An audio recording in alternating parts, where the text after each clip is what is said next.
Oke, sekarang saya mau masuk ke topiknya tentang komponen. Jadi yang saya jelaskan di sini adalah komponen-komponen dasar yang digunakan di dalam perangkat-perangkat elektronika, khususnya untuk high frekuensi atau lebih khusus lagi untuk radio frekuensi. Ya. Jadi apa sih komponen-komponen yang biasa digunakan? Jelas, satu pasti kabel. Ya, kabel. Nanti kita belajar sifat-sifat kabel itu bagaimana, model-model jenisnya kabel itu ada macam apa aja sih. Ya. Apa sih bedanya kabelnya itu? Terus kemudian kita baca resistor. Loh, kok baca resistor lagi, Pak? Kan di LK sudah. Iya. Resistor yang di LK, waktu kita belajar elektronika, itu resistor yang digunakan pada frekuensi rendah. Ya, frekuensi audio. Jadi dapat dikatakan sifat-sifat resistansinya tidak berubah terhadap frekuensi. Nah, tapi nanti kalau komponen itu kamu gunakan untuk high frekuensi, radio frekuensi, nah itu harus kamu perhatikan. Ya, karena sifat komponen itu bisa berubah. Secara dramatik misalkan aja, yang asalnya komponen itu sifatnya kapasitif, kalau frekuensinya nggak cocok, kamu besarkan atau kamu kecilkan, gitu, dia bisa jadi induktif. Duh, kok bisa begitu ya? Nanti kita lihat kenapa kok bisa begitu. R juga begitu. Ya. Kalau R yang kita belajar di LK itu R murni, betul-betul R yang komponennya hanya komponen real. Tidak ada komponen imajinernya, tidak ada plus J omeganya tidak ada. Tapi kalau di sini nanti R itu rangkaian penggantinya itu ada L-nya, ada C-nya. Karena pada saat high frekuensi itu timbul L dan timbul C, parasit yang timbul di R itu. Ya nanti kita belajar. Ya itulah yang mau saya jelaskan di materi ini. Tapi saya nggak terlalu dalam ya. Saya nggak terlalu dalam. Saya jelaskan dulu basicnya aja. Oke. Pertama dimulai dari wire. Wire itu kawat. Ya. Kawat itu paling banyak digunakan pada komponen yang digunakan di elektronika komunikasi. Ya. Nah sekarang apa sih kawat itu? Kawat itu untuk menghubungkan satu potensial ke potensial yang lain, atau satu device atau satu perangkat, satu komponen ke komponen yang lain, itu butuh kawat. Ya. Misalkan aja dari pemancar mau menuju ke antena, butuh kawat. Ya. Untuk membuat antena butuh kawat. Antena dipol itu bisa jadi kawat. Ya. Wire kalau bahasa Inggrisnya. Nah, ukuran wire yang digunakan untuk biasanya yang kalau di elektronika komunikasi itu namanya ukurannya ABG. Ya. ABG itu adalah American Wire Gauge. Ya. Jadi gimana sih AWG itu? AWG itu ini contohnya gitu. Ada ABG 50, ABG 44, ABG 38, ABG 32, ya. Nah, masing-masing ABG itu punya diameter. Kawat itu ada diameternya. Diameternya berapa? Itu ditunjukkan melalui ABG-nya. Ya. Misalkan contoh ini. Ada sebuah kawat ABG 50. ABG 50 itu ternyata diameter kawatnya itu 1 mil. 1 mil itu berapa? 1 mil itu 1/1000 inci. 1 inci itu 2,54 cm. Berarti kalau ABG 50, diameter kawatnya itu 1/1000 dari 2,54 cm. Jadi kalau kamu tahu penggaris itu yang 1 inci itu kan segini ini, yaitu 1 inci, itu 1/1000-nya. Itu ABG 50. Ya. Terus kalau ABG 44 turun biasanya turun 6 ya. ABG 44 itu 2 mil. ABG 38 4 mil. Kamu lihat tabelnya aja, tidak perlu dihafalkan. Tidak perlu dihafalkan. Tapi yang penting adalah semakin besar nilai ABG-nya, berarti semakin kecil kawatnya, diameternya. Semakin kecil nilai ABG-nya, misalkan ABG 14 ini, maka dia besarnya adalah 64 mil, 64 kali 1/1000 inch. Ya. Itu kabel yang digunakan di rangkaian-rangkaian elektronika komunikasi. Ya, itu ukurannya. Tuh. Yang kedua adalah masalah skin effect. Apa itu skin effect? Ya. Nah, skin effect itu seperti ini. Ya, kalau kita lihat penampangnya sebuah kabel, skin effect itu adalah peristiwa di mana ya, arus yang mengalir atau elektron yang berjalan itu hanya ada pada sisi permukaannya saja, sisi luar. Berarti sisi dalamnya, ya, ini ada R1 yang R luar, ini R yang R dalam, R1-nya itu. Yang lebih kecil dari R1, hampir dikatakan elektronnya tidak bergerak. Yang bergerak ternyata cuma ada pada skinnya ini. Ya. Itu. Nah, sehingga apa? Sehingga kalau kawat-kawat yang sifatnya pejal itu wungkul, kawat wungkul ya. Berarti seakan-akan tangannya ini percuma. Elektronnya nggak bisa bergerak di situ. Karena frekuensinya frekuensi tinggi. Dia hanya bergerak di daerah sini. Nah, peristiwa itulah yang namanya skin effect. Nah, pengaruhnya di mana nanti? Ya, pengaruhnya adalah efisiensi kawatnya itu menjadi tidak efisien. Ya. Karena bagian tengah dari konduktornya nggak dilewati arus. Nah, sehingga gimana caranya? Kalau gitu, misalkan saya butuh kawat yang diameternya 1 cm. Itu. Kalau kamu buat 1 cm pejal, kamu gunakan untuk high frekuensi.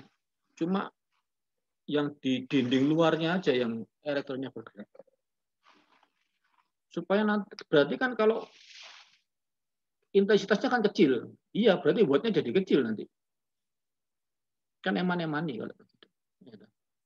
Nah, sehingga orang buatnya gimana? Ya jangan satu pejal besar, tapi buatlah kecil-kecil tapi banyak. Ya, dibuat kecil-kecil tapi banyak. Sehingga ada jenis kabel yang tengahnya itu tidak pejal, tapi kumpulan daripada diameter-diameter kecil tapi banyak. Nah, itu untuk mengurangi pengaruh skin effect. Nah, berarti kan setiap kabelnya punya skin effect ya. Tapi kalau kabelnya kecil kan tengahnya juga kecil. Ya. Sehingga dapat dikatakan dia lebih efektif dalam mengantarkan arus. Dia bisa mengantarkan dengan power yang lebih besar. Ya. Itu masalah skin effect-nya. Hitung-hitungannya itu seperti ini.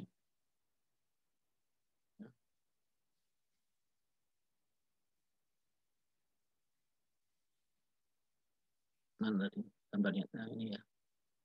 Oke, itu masalah skin effect.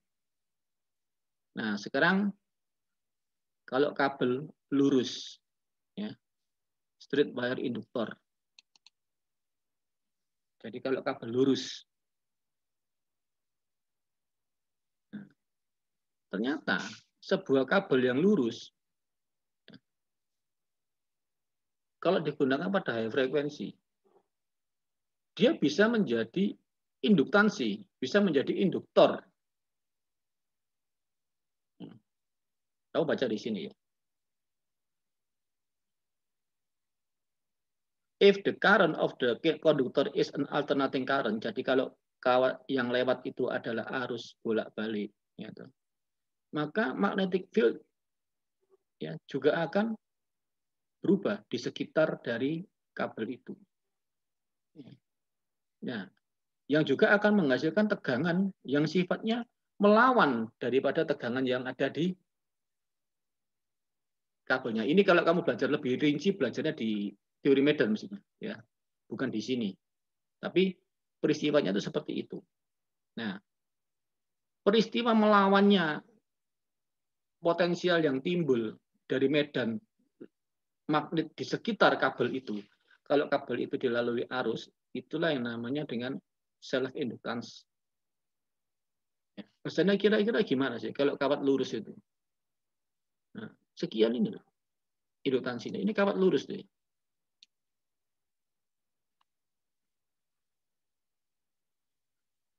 Jadi sebuah kawat yang lurus itu bisa menjadi induktor. Jadi seakan-akan kalau kamu buat induktor yang ukurannya mikrohenry, kamu bisa jadi dari satu kawat lurus itu aja. Ya. Contoh di sini. Ya. Tentukan sebuah induktansi dari kawat yang panjangnya 5 cm.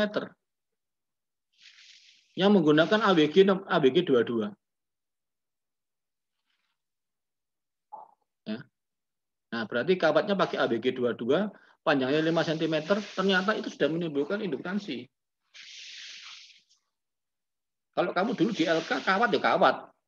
Tidak ada masalah, karena frekuensinya rendah. Ya, kalau sekarang, nah, ya, dari tabel 11, kawat nomor 22, ABG 22 itu sekian mil diameternya. Kalau ini dimasukkan ke persamaan yang ini, nah, persamaan yang 11 itu akan menghasilkan 50 nanohenry. Ya, makanya kalau membuat rangkaian-rangkaian pemancar atau rangkaian-rangkaian penerima, gitu, jarang orang menggunakan PCB yang diameternya itu kecil terus kemudian lurus. Itu jadi induktansi nanti. Jadi induktansi. Biasanya dibuat apa? Dibuat di PCB-nya itu bukan, kalau kamu buat PCB biasanya kan satu layer itu kan bukan layer, satu jalur itu kan gini tuh. Kalau nanti dibuat di rangkaian-rangkaian, jangan pinggirnya jangan ada anunya, jangan ada spasinya. Jadi kamu buat misalkan aja, nah seperti ini. Jadi dilebar-lebarkan itu. Supaya apa? Supaya nanti tidak menimbulkan masalah seperti ini. Jadi kalau kawat lurus kecil gitu, nah itu dia jadi induktor nanti ya. Jadikan semacam lembaran itu aja, tidak apa-apa. Ya. Itu, ya. Jadi masalah-masalah kawat itu seperti itu. Selain skin efek, dia bisa menjadi induktor. Ya. Oke. Yang kedua, resistor. Kita tahu resistor. Ya. Resistor itu V sama dengan R kali I, di mana R-nya sama dengan V per I, kan gitu. Ya, betul. Ya. Tapi untuk rangkaian resistor yang digunakan pada rangkaian elektronika komunikasi, rangkaian penggantinya itu seperti ini. Ya. Di mana sebuah R, ternyata R itu kalau kamu lihat resistor ya, kamu lihat resistor tuh. Yang sudah kamu tahu biasanya di elektronika. Kan sebelah kiri kanannya kan ada kawatnya, betul ya? Iya. Nah, sebelah kiri kanannya ada kawat. Nah, kawat itu kan cukup panjang 3 cm kadang-kadang itu. Kadang-kadang 3 cm, kadang-kadang 2 cm. Kiri kanannya itu. Nah, itu kalau digunakan kawat itu kamu ujung sama ujungnya kamu solder. Ya. Nah, kawatnya itu menjadi induktor untuk high frekuensi. Seperti persamaan tadi itu. Ya. Terus kemudian di antara dua titik ini akan timbul kapasitansi parasitnya. Ini kan induktor parasit, ini kapasitansi parasitnya. Pada saat low frekuensi no problem karena J omega L, kalau omeganya rendah, kecil, no problem. J omeganya tidak pengaruh terhadap R-nya. Demikian juga seperti J omega C. Kalau omeganya rendah tidak masalah. Yang menjadi masalah adalah omeganya tinggi. Sehingga faktor J omeganya menjadi besar. Sehingga R plus J omeganya menjadi berpengaruh. Total resultanya akar dari R kuadrat plus J omega kuadratnya menjadi berpengaruh terhadap nilai totalnya. Ya. Itu yang terjadi di resistor. Berarti rangkaian pengganti resistor kalau digunakan untuk high frekuensi adalah seperti ini. Ya. Ini mungkin ada contohnya nanti ya. Ada contoh hitungannya nanti. Nah ini secara grafiknya aja. Ya. Pada saat frekuensi-frekuensi yang di resonansinya, impedansinya dia itu di sini. Ya. Tapi nanti pada saat frekuensi di luar frekuensi resonansinya, frekuensi yang digunakan untuk dia, nah dia rendah impedansinya. Terus dia tinggi, turun lagi. Nah ini contoh untuk barbun resistor. Kalau Anda nggak tahu barbun resistor, resistor yang dibentuk dari gulungan kawat. Saya membuat resistor, tapi dari gulungan kawat. Kawatnya saya gulung. Seperti induktor gitu loh. Ya. Nah, dengan demikian maka rangkaian penggantinya jadi seperti yang tadi ini. Berarti antara L dan ini dan C ini bisa jadi dia bisa beresonansi nanti. Nanti pada saat sampai di bab 2 ada resonansi. Jadi kalau ada L, ada C, pasti ada resonansi. Ya. Nanti resonansi itu apa kita belajar di bab 2. Oke ya, sekarang contoh ini. Ya. Contoh metal film resistor. Panjang kabelnya kiri kanan itu setengah inci, 1,27 cm. Yang dibikin dari kawat ABG nomor 14. ABG-nya tahu ya. Nah, dikasih tahu sama dia, sian kapasitansinya, yang C parasitnya itu 0,3 PF. Udah dihitungkan di dalam soal ini. Ya. Kalau misalkan resistornya itu 10 kilo, ya lihat ya, resistornya 10 kilo. Kalau kamu gunakan di rangkaian-rangkaian yang frekuensi rendah, ya tetap 10 kilo. Kamu gunakan di rangkaian analog yang digunakan untuk elektronika, tetap 10 kilo. Nah, gimana kalau saya gunakan untuk rangkaian-rangkaian radiofrekuensi? Ya, di mana radiofrekuensinya itu frekuensinya adalah 200 MHz. Nah, hati-hati sekarang. Resistor 10 kilo nggak tetap 10 kilo. Ya. Pertama, kawatnya kamu hitung dulu tadi. Yang setengah inci itu, kiri kanan itu. Ternyata kawatnya itu menghasilkan 8,7 nanohenry. Ya. Terus kemudian kalau kamu hitung J omega L-nya, XL-nya, ya, besarnya impedansi untuk L yang sebesar ini, itu adalah 10,9 ohm. Timbul ohm baru dari J omega L-nya yang sifatnya imajiner. Tadi kapasitansinya diketahui cuma 3. Gitu. Diketahui dalam soalnya 0,3 PF. Dihitung XC-nya sekian. Berarti gambarnya tadi kira-kira jadi seperti ini. Ada J 10,93 ohm, 10 kilo yang murni R-nya itu, ini J omega yang kedua, ya kan resistornya kan kawatnya kiri dan kanan. Terus ini adalah kapasitansi parasit. Siannya itu kan paralel. Nah, sekarang dihitung aja totalnya berapa ini R-nya. Ini seri dengan ini berarti 10 plus 20 tambah ini diparalel dengan ini. Kalau bisa ngitung lah. Ternyata kalau dihitung dia jadi ini. Jadi 2,5 kilo cuma. Ya, hati-hati ya. Berarti masang kamu nyari untuk R, misalkan minta ke petugas lab, Pak minta R 10 kilo Pak untuk saya buat ini di rangkaian pemancar saya. Hati-hati, belum tentu jadi 10 kilo loh dia ya kan. Bisa berubah dia menjadi ini. Kalau contoh di sini jadi 2,5 kilo. Jadi resistor yang 10 kilo itu seperti menjadi 2,5 kilo untuk frekuensi 200 MHz. Nah, angel ya. Makanya kalau membuat rangkaian-rangkaian pemancar itu lebih sulit. Karena frekuensinya frekuensi tinggi. Ya, hitungannya itu lebih rumit.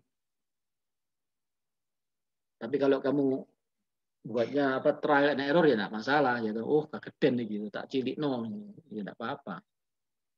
Tapi untuk pasnya ya harus dihitung seperti ini. Ya. Itu resistor. Nah, nanti setelah ini saya jelaskan kapasitor dan induktor. Ya. Kapasitor sama. Ya, kapasitor itu kan dua buah lempeng. Dua buah lempeng yang mempunyai potensial yang berbeda. Maka di antara lempeng itu menghasilkan medan listrik. Ya, nanti kamu udah belajar bagaimana kapasitor itu dibentuk waktu kamu kuliah RL itu kan sudah dikasih tahu. Ya. Terus tengah-tengahnya itu bisa udara, bisa kertas, bisa macam-macam. Ya, di elektrik yang tengah-tengahnya itu. Nah, itu ini ada konstanta di elektriknya. Ya, kalau air itu, kalau udara, air itu udara ya, bukan air ya, bukan water ya. Ini bahasa Inggris. Kalau udara itu satu, konstanta K-nya ya. Kalau kertas itu 4. Ya, kalau mika, kalau kamu beli kapasitor yang mika itu berarti K-nya 5. Kalau keramik 10. Ya, keramik yang high K 10. Nah, ini cuma konstanta di elektriknya aja. Ya. Apakah kapasitor? Kapasitor adalah besarnya muatan dibagi dengan volt yang terjadi beda potensialnya. Dan antara dua plate itu ya, nanti ini sudah ada teorinya di RL itu. Nah, yang jadi masalah adalah kalau kamu punya kapasitor dan kamu gunakan di high frekuensi, rangkaian penggantinya adalah seperti ini. Ini kapasitornya yang aslinya. Nanti akan timbul R baru. R ini RP. RP itu R yang paralel atau R shunt dengan ininya. Gitu. Terus kemudian ini RS ini R yang timbul secara seri dengan kapasitornya. Dan ada L-nya. Karena apa? Ujung-ujungnya kapasitor kan ada kawatnya. Seperti tadi. Ya, seperti tadi. Sehingga bentuknya bukan cuma ini. Kalau cuma ini aja ya kalau digunakan di rangkaian elektronika ya cuma ini aja. C ya C ini. C 1 mikro ya 1 mikro. 1 PF ya 1 PF. Tapi kalau digunakan di sini enggak. Rangkaian penggantinya seperti ini. Ya. Sehingga kalau kita lihat nanti di ya, hitungannya nggak usah saya jelaskan dulu. Nah, kamu lihat grafik ini aja.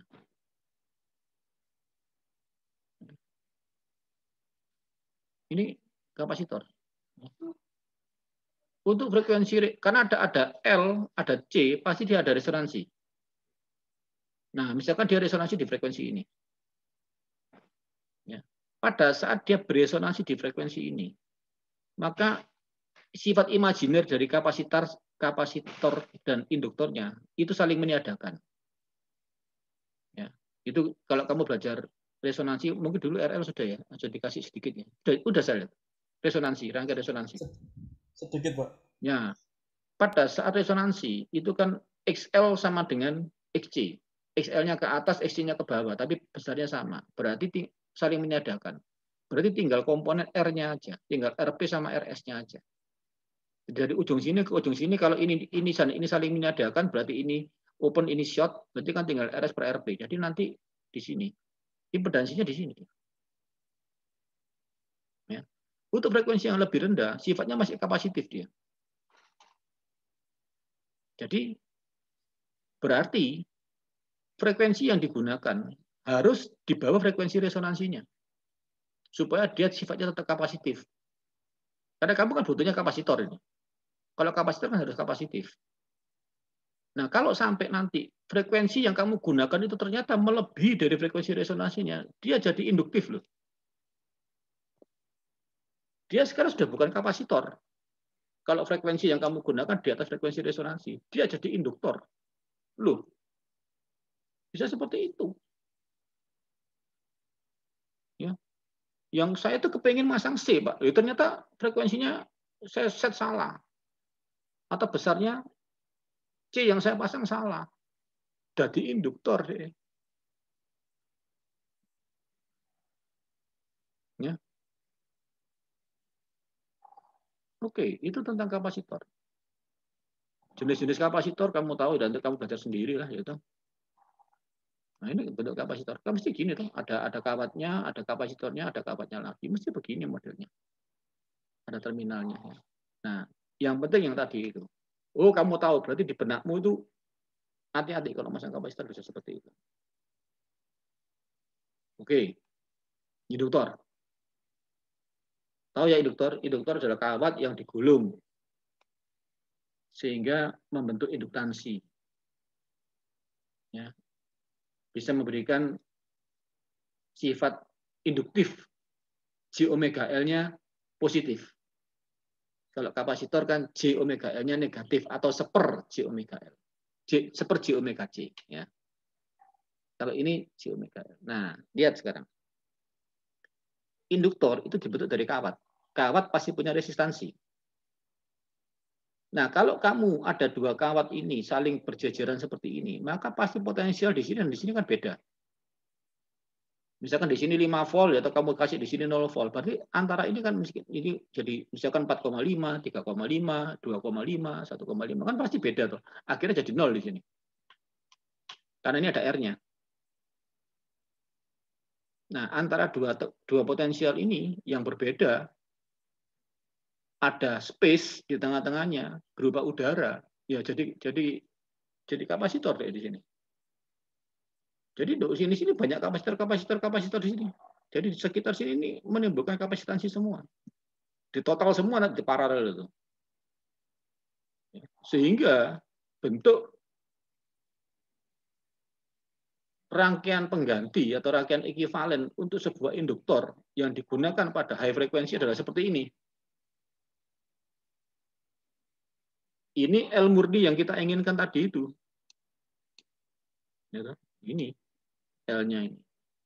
Tapi karena L itu dibentuk dari kawat yang sifatnya seri dengan induktansinya, maka akan ketambahan RS. Di mana RS itu seri dengan ini. Nah, di antara dua ini akan menimbulkan C. C-nya digabung-gabung semua di sini akan menjadi ini. Kapasitas parasit yang timbul karena kawatnya itu saling berdekatan. Ada udara di tengah-tengah. Itu rangkaian penggantinya untuk sebuah induktor. Nah, sama dengan tadi. Pada saat frekuensinya adalah di frekuensi resonansi, impedasi dia tuh di sini. Ya. Berarti ini saling beresonansi nanti. Ini sama ini beresonansi. Ya. Berarti kalau ini saling meniadakan, berarti ini open, ini short, berarti tingginya adalah RS. Tingginya ini adalah RS. Ya. Kalau kamu lebih rendah dari frekuensi resonansi, dia masih induktif. Nah, tapi kalau frekuensinya kamu salah, kamu gunakan sampai di atas frekuensi resonansinya, antara L dan C itu kan ada frekuensi resonansinya. Bisa kamu hitung berapa. Kalau jadi yang digunakan harus lebih kecil dari frekuensi resonansi supaya tetap tadi ini ngomong induktif ya. Oh ya, berarti harus lebih kecil daripada frekuensi resonansinya. Kalau sampai lebih besar daripada frekuensi resonansinya, dia menjadi kapasitif.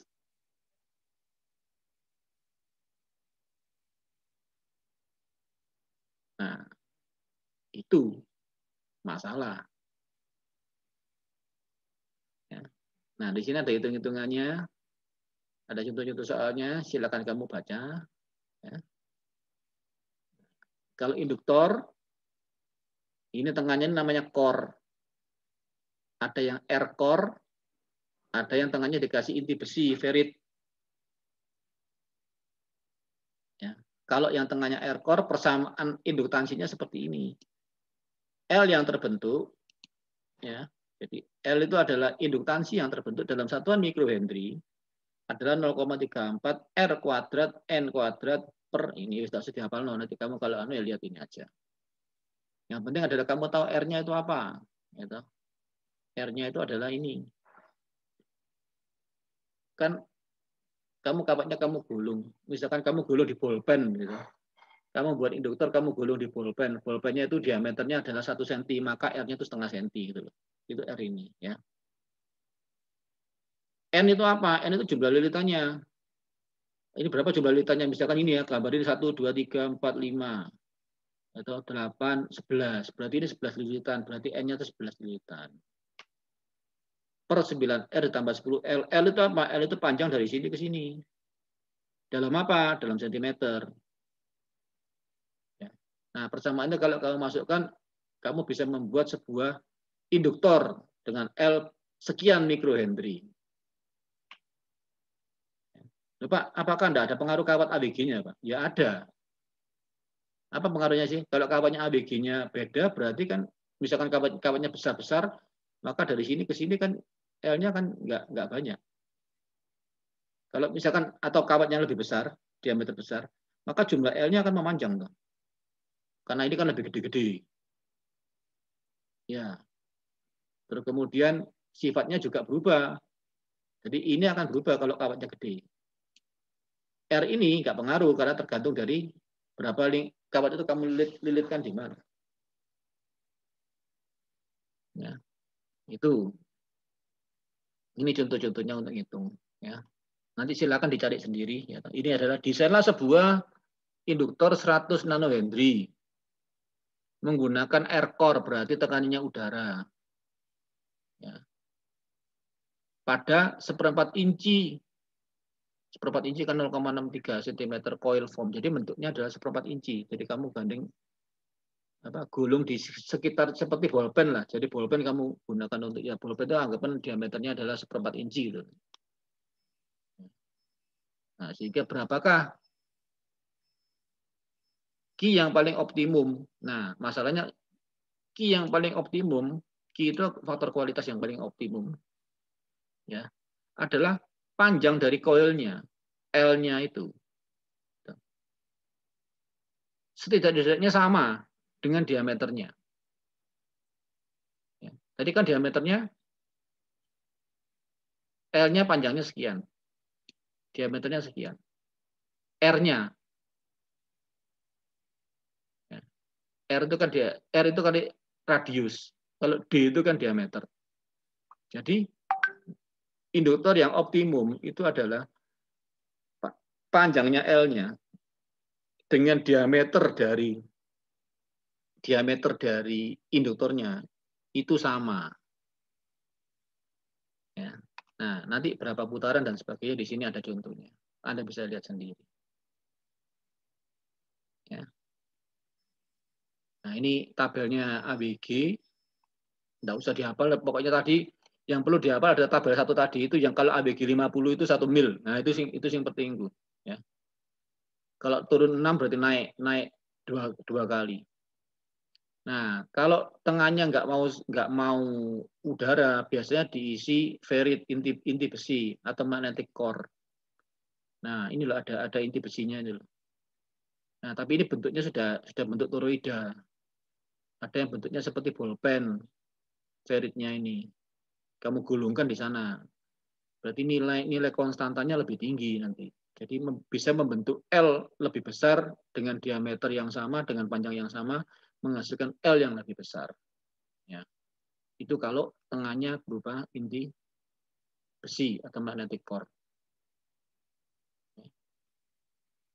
Ya, secara sekilas itu aja. Kalau toroid itu yang diputar tadi itu seperti donat ya. Jadi kawatnya diputar di dalam toroid dalam bentuk inti besi yang seperti donat. Yaitu sekilas tentang komponen-komponen dan sifat-sifat dari kawat, resistor, kapasitor, induktor. Dan di mana kamu harus hati-hatinya, ya. Ya semua belakangnya sudah tabel-tabel semua. Oke, itu tentang bab 1 ya. Jadi saya berikan skill. Kalau kamu mau detail silakan baca detailnya. Kalau mau hitung-hitungannya, ya toh. Nanti kalau tetap belajar hitung-hitungannya, ya mungkin kalau nanti ujian bentuklah sebuah induktor, ya panjangnya sekian, menggunakan kawat lurus atau kawat induktor dari kawat lurus atau dari air core. Kayak kawat AWG sekian, berapa KL yang terjadi. Ya, pakai rumus ini, tapi open book, tidak apa-apa ya. Jadi tidak usah dihafalkan rumusnya. Kamu lihat aja nanti. Ya, oke. Sekarang kita tanya jawab dari tentang komponen yang digunakan pada rangkaian-rangkaian elektronik komunikasi, khususnya untuk rangkaian-rangkaian radiofrekuensi ya. Oke, terima kasih perhatiannya. Nanti kita tanya jawab setelah ini. Ini saya stop dulu aja. Ya,